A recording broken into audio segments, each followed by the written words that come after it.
Good afternoon, brothers and sisters. How are we all doing today?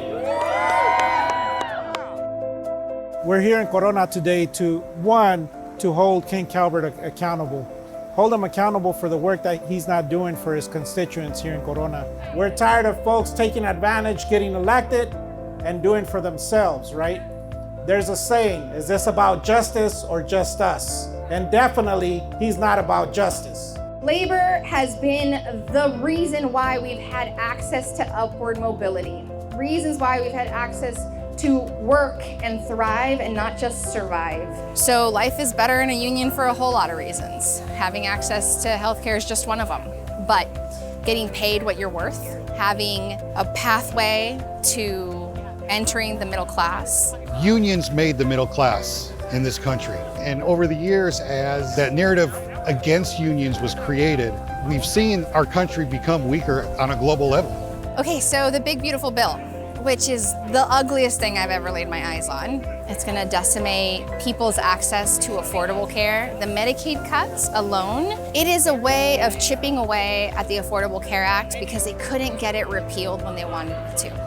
It ended up passing. So now we're talking about like, what do we need to do moving forward, right? And so it's just not about throwing your hands up and being like, well, the bill's passed, too bad, too sad. It's about organizing our members to push back and fight back. All of us working people, all of us Americans are struggling to make ends meet.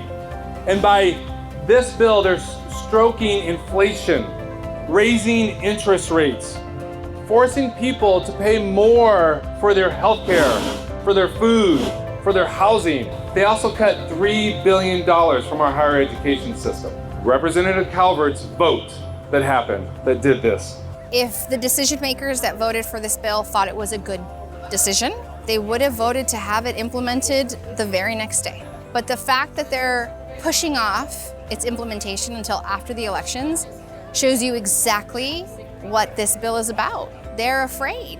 As labor in the Inland Empire, we will continue to organize and we will continue to educate the working class in this region so they can know their rights and continue building our communities together as one movement. And to all our members that joined us today, thank you for your solidarity. Thank you for standing up and keeping up the fight here in the Inland Empire. We got to stand collectively together as one to push back, not just against this administration, not just against Ken Calvert, but also push back the narrative that has been hurting us here in this region. And we are not cheap labor in the Inland Empire. And I think we've proved that and showed that.